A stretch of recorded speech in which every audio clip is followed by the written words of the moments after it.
Hey guys, I wanted to take you through the difference between an U.S. educational system and India's educational system. And so what I did is actually a side-by-side comparison of the two. And I started with kindergarten, which is the first year in which students go to a public school, and then or private school. And then I go all the way down to medical school, which is grade 22 in the U.S. system, as you can see here. And then I went all the way through graduate studies in India. At some point, the two systems are very similar, and then at other points they become different, and that's where the confusion is between sometimes when you're talking to two parties.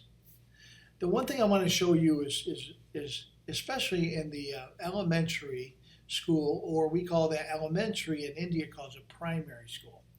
And we use terms back and forth, primary or elementary, but I know that you probably most often use is a primary thing. Now, kindergarten, we call it kindergarten. It's just one term for it. But you have junior kindergarten and senior kindergarten. That's probably done by age. Our students are 5 to 6 years old normally, and they're probably, I'm assuming, the same in India.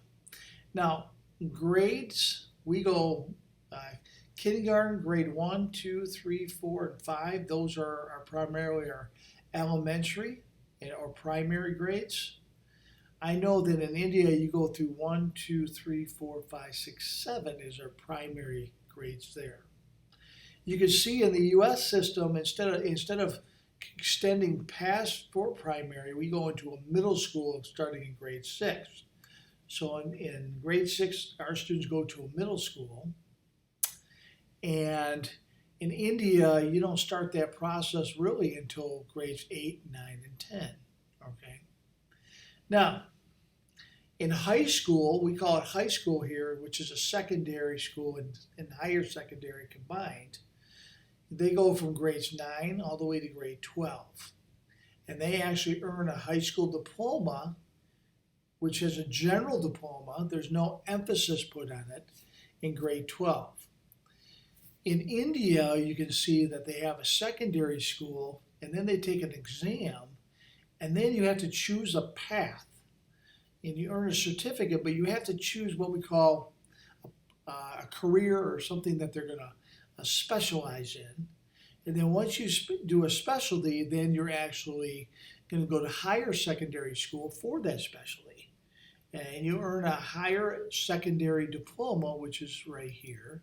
And then you earn just a general diploma in the U.S. Now, one advantage that the U.S. has over India is India has a really specialized student, which is fantastic, in some respects, but limiting. And when you're trying to go to college and trying to earn an undergraduate degree, you're really only specialized into one area.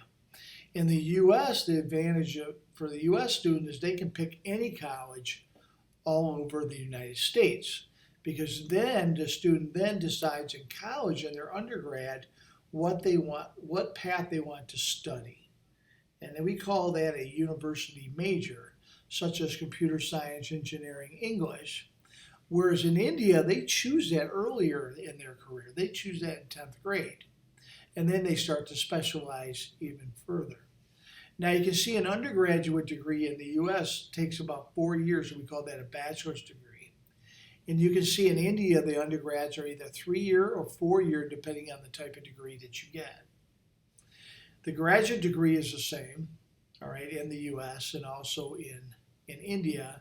And then the medical school, I'm not familiar with the medical school practice, but the medical school in the U.S. is here, and then you become a doctor here, or you can become a PhD or what have you. So, but this is the differences between the two systems, and this is where the confusion comes in. Is really after 5th grade, you can see that there's a slight difference in you go into primary school up until 7th grade here in India, a 5th grade here in the U.S. You have a middle school, okay, 6, 7, and 8, and you have a secondary school in 8, 9, and 10. Now you have to choose your path in India, Where in the United States, you don't have to choose your path. You don't choose your path really until college, where you have to specialize. But in India, you choose that path early on, and then you earn a secondary diploma specialized in that area. And that's where the confusion gets. So in the US, you have great flexibility, but in India, you have great specialization. So that's the difference between the two entities. And that's where the confusion lies. I hope this video helps. It's meant to help and clarify, the difference between the US system and a Indian system.